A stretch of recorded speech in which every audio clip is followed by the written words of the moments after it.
we need to talk about AOC a little bit as well because obviously AOC has been, getting a little bit bigger. I know we kind of looked at this a while ago from the Hill. This little video essay. Odds going up. Look, I've always been bullish on Alexandria Ocasio-Cortez. I think she is a tier one communicator in this political environment. She is among the handful of the best communicators on the Democratic side. I count her, on a very small list of people who I would trust to hold a message with a variety of crowds. By the way, right? She could just as much sit on this podcast with us. She could be on Joe Rogan. She could be on Meet the Press. Exactly. Like she could literally do it all. Man, I really want her to run. And she could do well on all of those places. She is deeply knowledgeable. She is someone who is believable and trusted and authentic. She's compelling. She's charming. Yep. All the things. And she's whip smart. So I would never underestimate Alexandria Ocasio-Cortez. And I think there is nothing that I have witnessed in the last couple of weeks and months that tell me that she is any less of a formidable candidate going into 2028, should she choose to make herself a national candidate. Like, dude, it's so obvious that she wants to make, or that everybody kind of wants her to run for president on the Dem side at this point. Like, it's pretty much, I mean, I would think I would be more surprised. I think I'd be kind of shocked either way. But I think I'll be more surprised if AOC doesn't run rather than if AOC does run. Because I think she has a real, genuine shot of running and being elected. Because, like, she's a genuinely really good politician. She's really good at doing political work. She's really good at showing up, showing that she cares.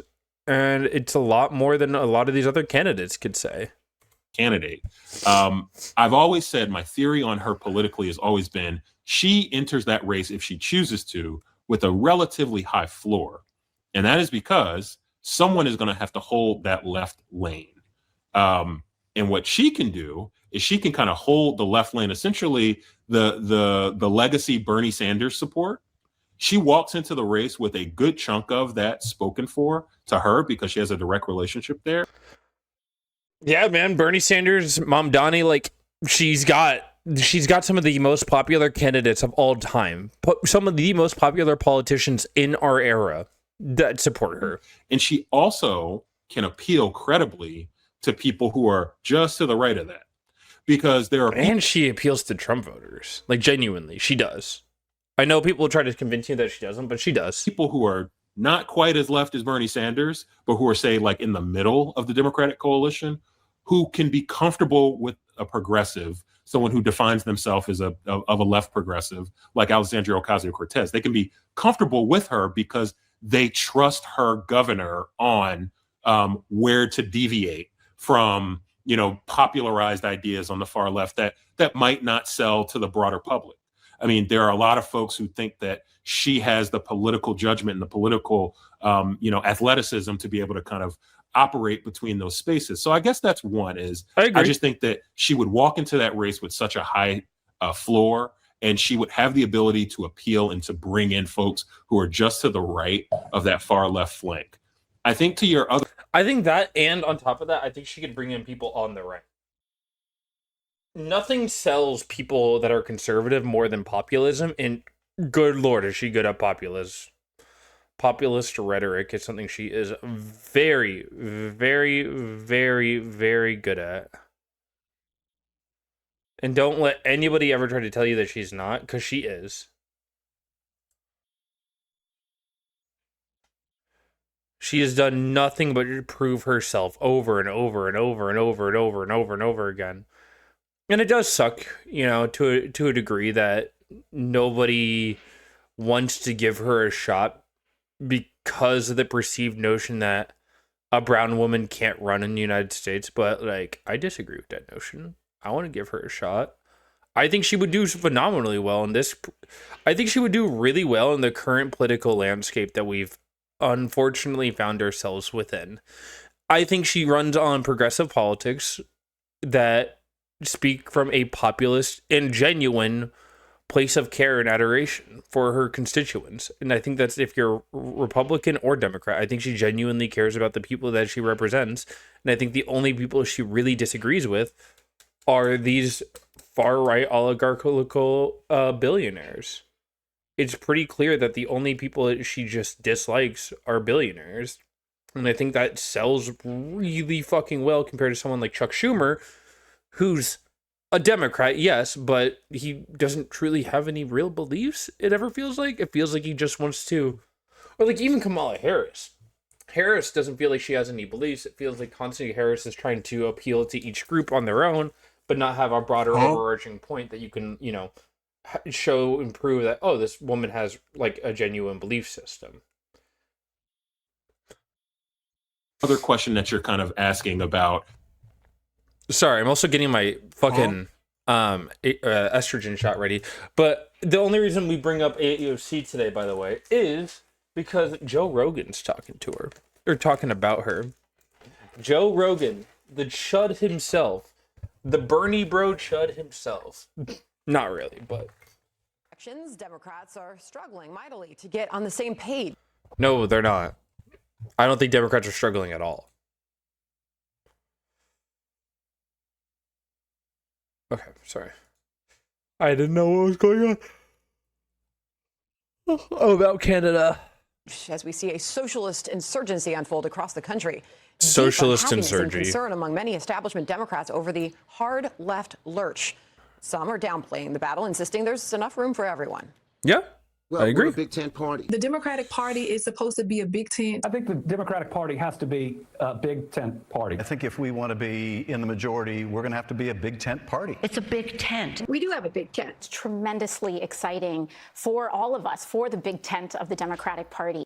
Massachusetts Democrat Congressman Jake Auchincloss is widely viewed as a moderate, but he's rolling out the welcome mat for the far left.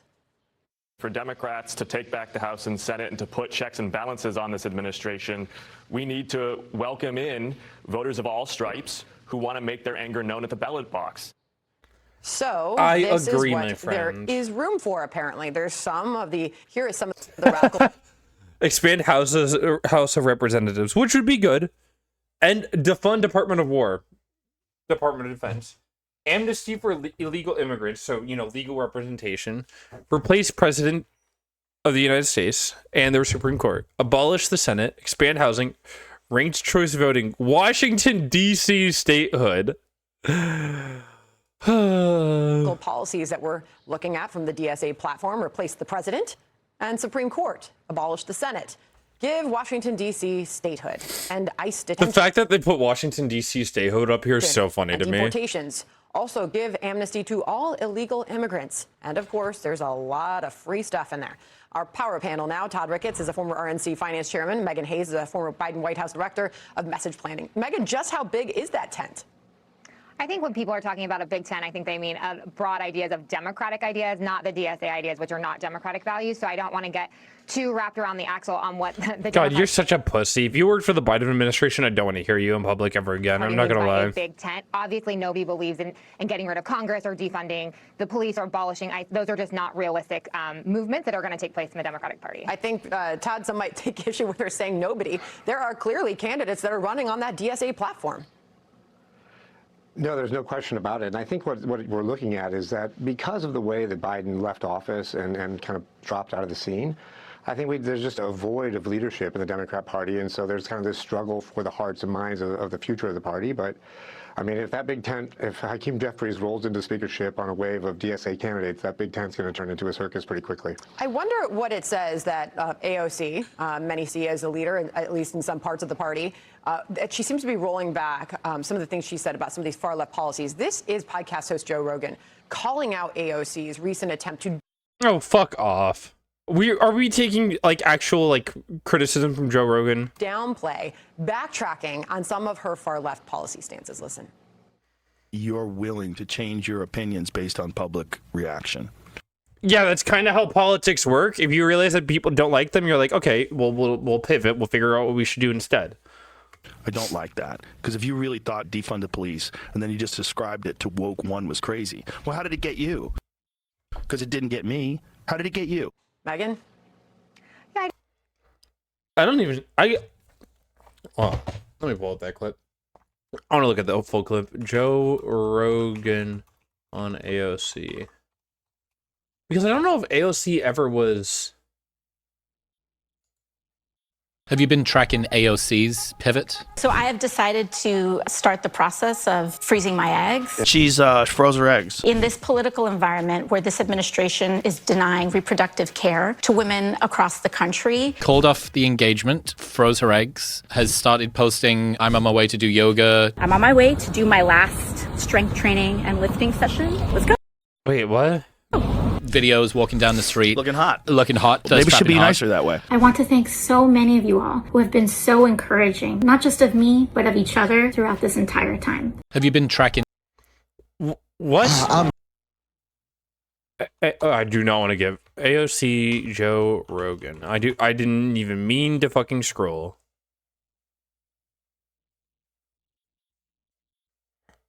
There it is. The Joe Rogan Experience. Posting. Give me your thoughts. How far out did you track the consequences of defunding the police? Because I immediately went to, you're going to have more crime because no one's going to be able to stop the crime. We're going to be fucked. It's going to get scary, and then you're going to want more police. And saying defund the police is just going to make more police and more control and more totalitarian government. Like, what did you think defund the police meant? Everyone's gonna like eat mushrooms and we're all gonna like be flower children. What did you think? Yeah, okay. Way to take someone's complex political ideology, which I would say I'm still probably pro defund the police. I think a defunding and restructuring of police financial incentives to more of a community structured build out where we're not, ruining people's lives for the most minor of infractions is, the proper way to live life. Because you could see that most incarcerated crime is non-violent crime. But, that's just me. I don't disagree with what he is saying, but I think you're seeing that across the board. What wins in a primary is not what wins in a general. So if these folks want to win that have these far left ideas, they are going to have to moderate. Their ideas will have to moderate. You're seeing that with AOC moderating. You're seeing that with Abdul El-Sayed in Michigan. They're having more centrist views because that is what the electorate of the Democratic Party is made up of.